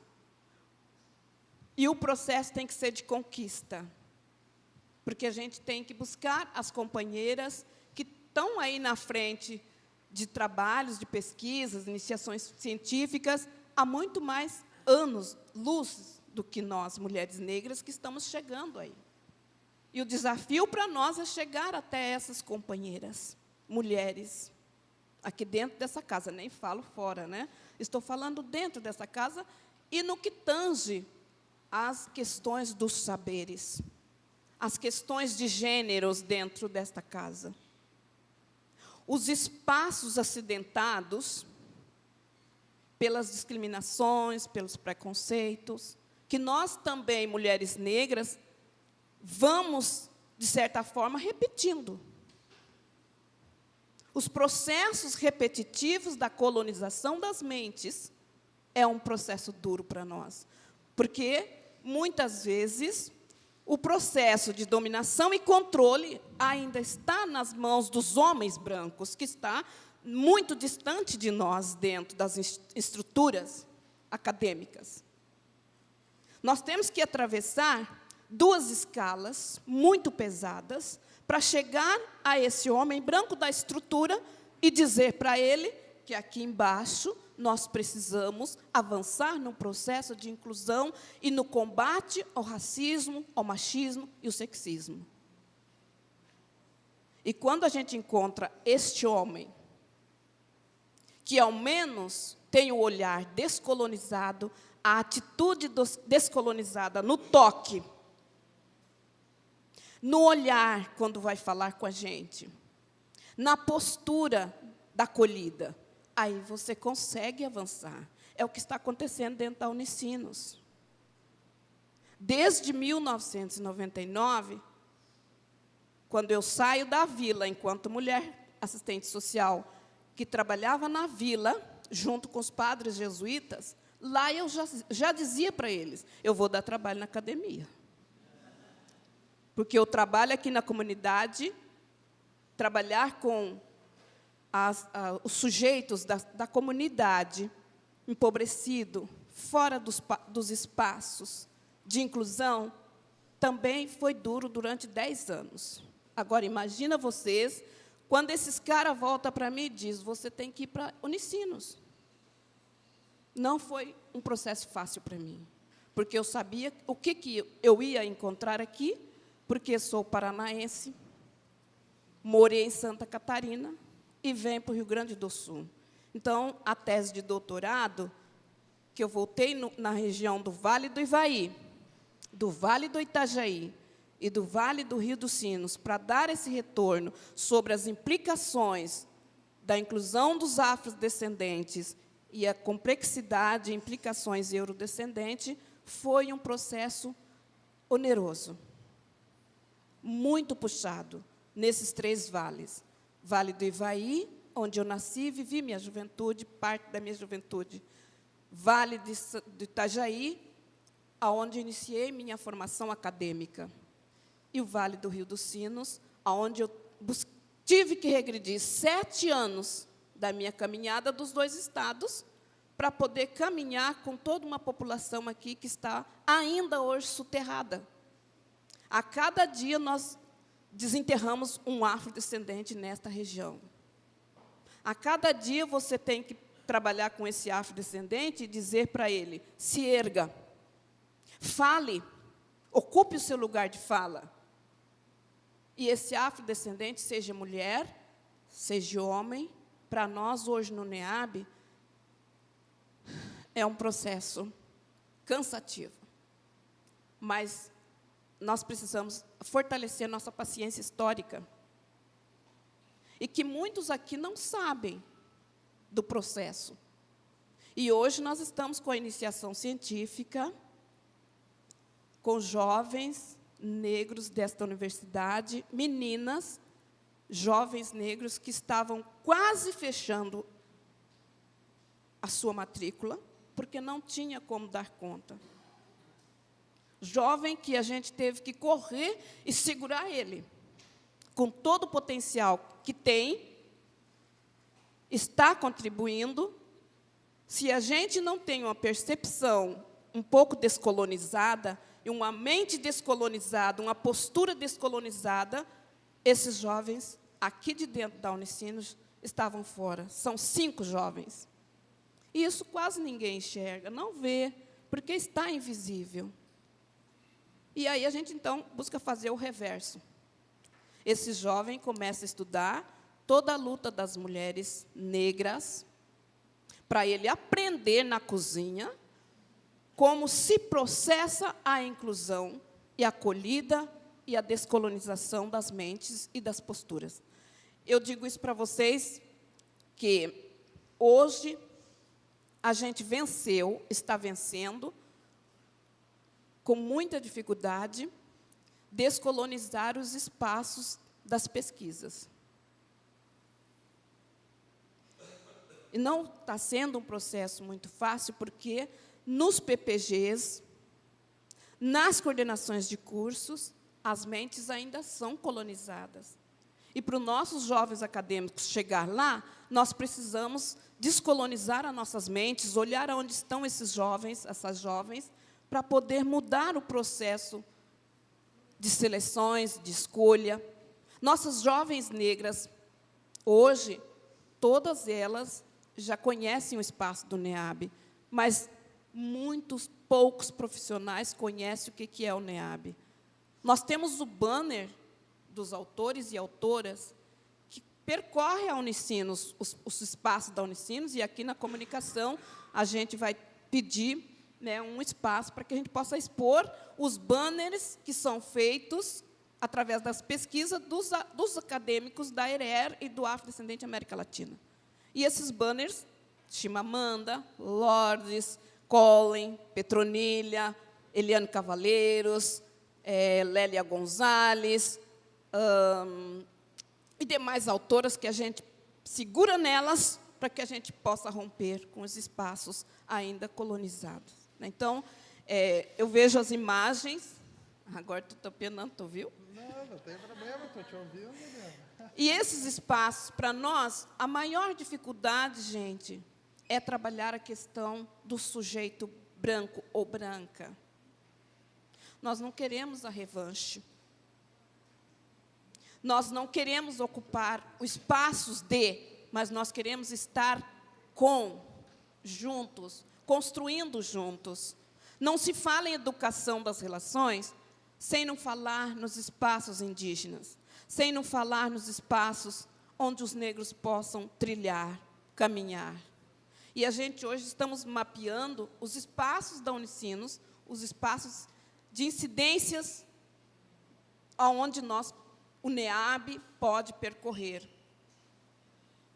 Em que espaço de incidência nós estamos presentes? Aonde se dá essa incidência dentro da Unicinos? Como nós podemos chegar ao PPG de comunicação, não só pelas imagens, né, mas o sujeito, como diz Guerreiro Ramos, mas enquanto sujeito mesmo, sujeito. Eu com a Giane, hoje já sentei com a Giane aqui na comunicação, avaliando um trabalho de graduação do Jordão, né? Do Jordão. Nós precisamos estar nesses espaços enquanto contribuidoras, enquanto pesquisadora, enquanto avaliadoras, a partir da nossa perspectiva negra, cultural. Não no sentido semântico, romântico da coisa, para aliviar a dor da brancura. Não. Para aliviar a inferioridade do negro. Não. É para que junto a gente possa trabalhar tanto os lugares de privilégios, os lugares da supremacia do poder, e a gente poder também estar junto como igualdade de construção, legitimada pela presença do sujeito, não só da imagem, não só de algo invisível, mas do sujeito enquanto vida, do sujeito, da mulher enquanto vida. Eu poder dialogar com a Giane, chegar na comunicação, comunicar do meu jeito, mas eu saber que aquele espaço me pertence.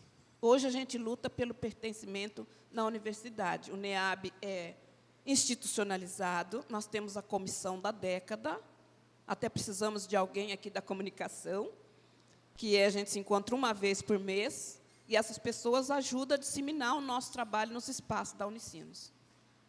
Então, eu preciso dialogar com a Jane, porque a gente quer alguém nesse espaço. Ainda não, o Padre Marcelo ainda não atualizou a portaria, porque eu pedi para ele, nós estamos marcando, demarcando, mapeando os lugares de incidência dos negros nesta universidade. E isso é, para nós, um avanço. É para nós muito simpático poder contar os lugares aonde a gente pertence, né? Pertencer à comunicação, né, Raquel? Aí eu vou lá falar com a Raquel, eu vou lá falar com a Giane. Isso é simpático para nós.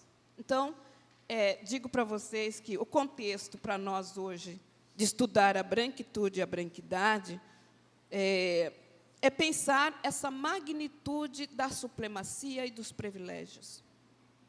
Ajudá-los a conceber e perceber que isso é uma questão virtual. Eu falo para os alunos que é uma questão virtual, porque você, quando sente a dor, é a mesma dor do outro, da outra.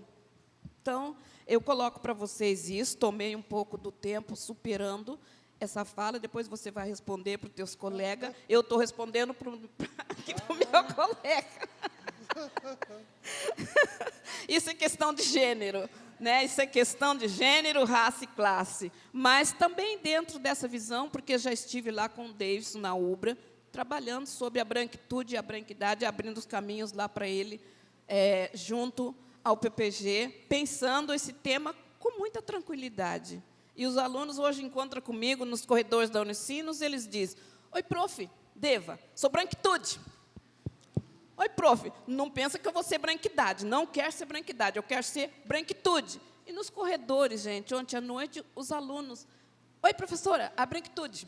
Isso é legal, é os alunos se dar por conta que ele precisa desmontar essa visão embranquecida dentro dele também. E eu sempre digo, dê um branco em todas as áreas de conhecimento, dê um branco na história, dê um branco na comunicação, dê um branco no serviço social, dê um branco na história. Por que nós estamos aqui discutindo isso, Davidson? Por que a gente está discutindo a temática da branquitude e branquidade? Eu brinco sempre com os alunos, aquele negócio que a gente diz no dia a dia, eu queria me lembrar de uma coisa, agora me deu um branco. Isso é real, pessoal. E esse branco que dá na gente é o branco que dá na instituição, é o branco que dá nas universidades, é o branco que dá nas escolas, é o branco que dá na família, é o branco que dá nos nossos espaços. E a gente tem que ter coragem para descolonizar. E descolonizar é perceber a ausência do outro e trazer o outro junto contigo. Eu tentei responder, mas tentei aproveitar a falar também do que a gente tem.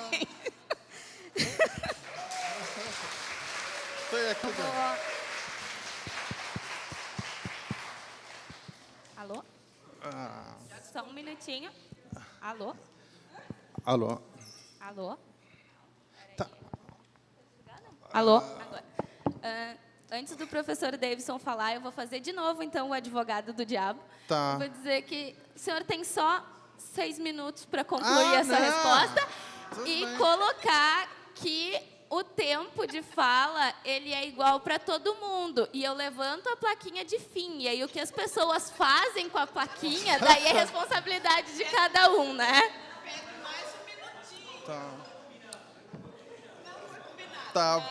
Vou responder aqui. Fui colocado numa situação constrangedora, quase.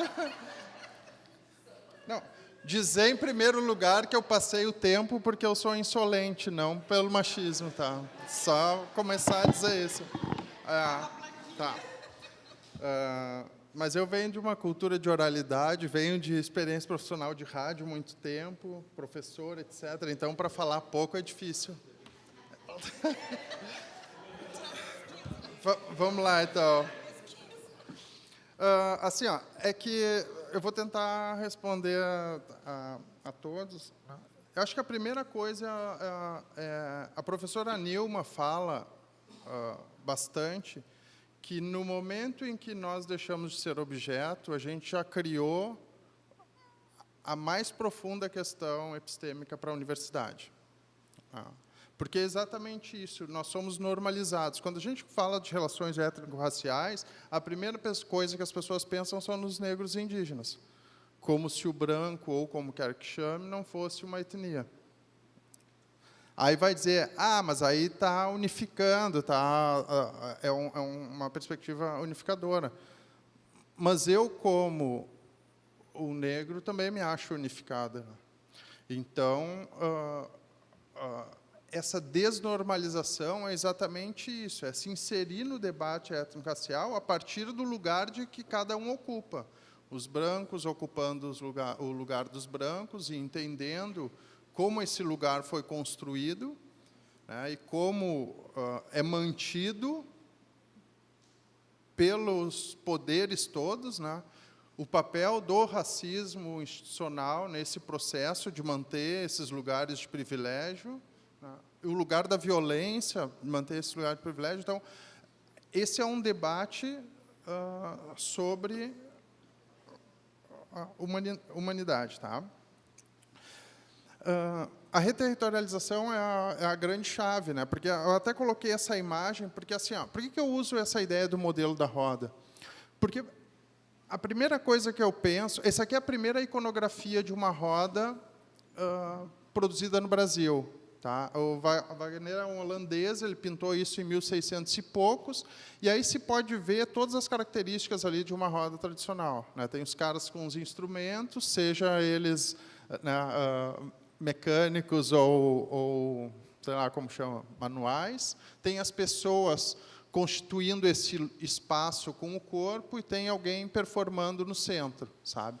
Então, essa ideia de reterritorialização, quando isso surge, ela está ali.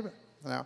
O centro deixa de ser aquilo que ele era, e, nesse caso, originalmente, era a possibilidade de constituição de pequenas Áfricas, e continua sendo. Tá? Então, isso é a questão da territorialidade, de uma maneira geral, é importante na minha pesquisa. Eu tenho um grupo de estudos, há alguns anos na universidade, que se chama exatamente territorialidades insurgentes, né, para a gente pensar as possibilidades que a espacialidade oferece. Assim. Mas a gente trabalha a partir das questões étnico-raciais, mas chama territorialidades insurgentes. Então, essa é a grande sacada, né, e essa é a grande sacada que eu tento estabelecer nesse modelo. Por quê? Porque, de alguma forma, essa existência em potência ela é permanente. Em alguns lugares, ela se reterritorializa. E aí eu tento pensar o papel dos processos midiáticos nesse processo de reterritorialização. Claro que foi um pouco rápido, mas isso é uma coisa um pouco difícil também. Por quê? Porque é difícil as pessoas aceitarem que tu escreva alguma coisa que não seja, né, como dizia o Darcy Ribeiro, como cavalo de santo, né, citando todo mundo e etc. E aqui fica difícil citar alguém, sabe? Então, tá, mas a ideia desse movimento é importante. Por isso a ideia da circulação mesmo, né, porque é o exemplo do rap, por exemplo, né, o rap. Eu li um artigo na época da Primavera Árabe, eu acho que foi no Guardian, que dizia que o rap tinha sido mais importante para a Primavera Árabe do que as redes sociais. Porque, na verdade, o movimento dos jovens começou na apropriação que eles fizeram do rap. E os caras começaram a cantar a liberdade e foram para a rua. Sabe? Então, essas dinâmicas e essas territorialidades que o sistema de mídia possibilita que me interessa. O Gilroy fala que começou pelo navio e foi substituído pelo LP. Né? Então, isso é uma coisa que me interessa. A questão da performance, essa imagem do gesto inaugural ser a fuga é maravilhosa para se pensar, né? Quando tu falou isso, eu lembrei, o Glissant e o Capinã dizem que nós somos frutos, ou que o nosso ventre é um navio negreiro, né? Então, tem elementos aí de performatividade nessa fala que são interessantes para pensar como performance também. Mas, assim, em algum momento eu trabalho com a ideia da performance como gesto restaurado, e nesse momento que eu comecei a pensar sobre isso, hoje eu penso menos em performance, porque eu estou testando outras coisas, né?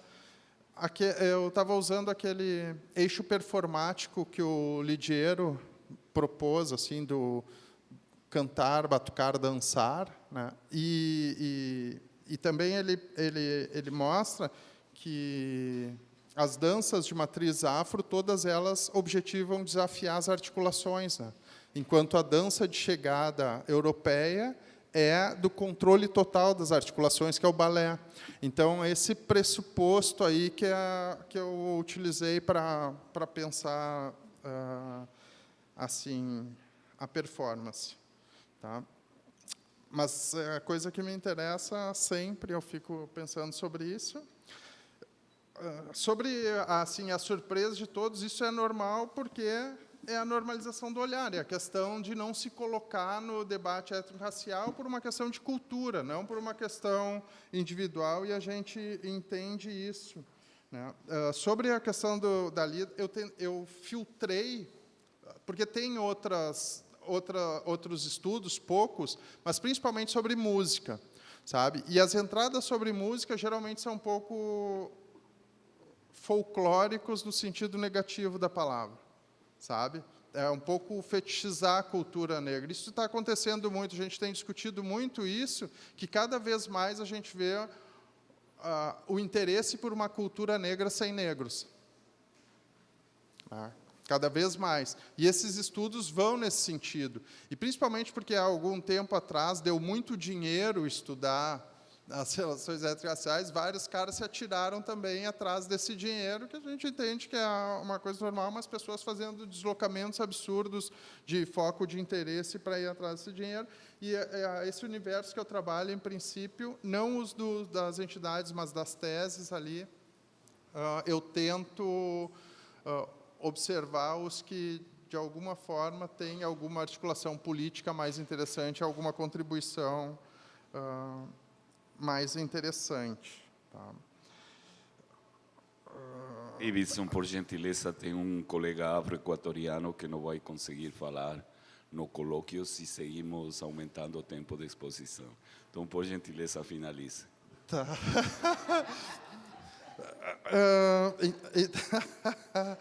Que coisa, estou com vergonha agora. Eu falo muito, é sério, eu falo muito e depois fico com vergonha. Sobre a questão da circularidade, foi ela que falou, e sobre a questão do corpo, sim. Eu trabalho com o Eduardo Davi Oliveira, que eu acho que ele é da UFBA, em que ele diz assim, que o corpo negro é o universo e uma singularidade. É a unidade mínima possível para qualquer aprendizagem, é a unidade máxima para qualquer experiência. Então, pensar esse corpo e essa ideia de memória como um lugar de conhecimentos mesmo, né? Como um lugar de descobertas, né? E o uso do corpo como as possibilidades que isso traz. Eu trabalho um pouco naquele texto sobre o videoclipe com isso, sabe? De como a gente aprende por essa performance de corpo. Eu acho que é uma coisa interessante. E aí isso me fez trabalhar com um pouco lá no estudo inicial com o Dewey, né, quando ele entende a experiência dessa relação do corpo com o ambiente. Eu tenho uma hipótese que um dia eu vou olhar melhor, porque eu descobri uma foto do Dewey na fundação da Associação Nacional das Pessoas de Cor lá nos Estados Unidos, sabe? E então, claro, e o Dubois é da mesma turma ali desses caras de Chicago, né? Então,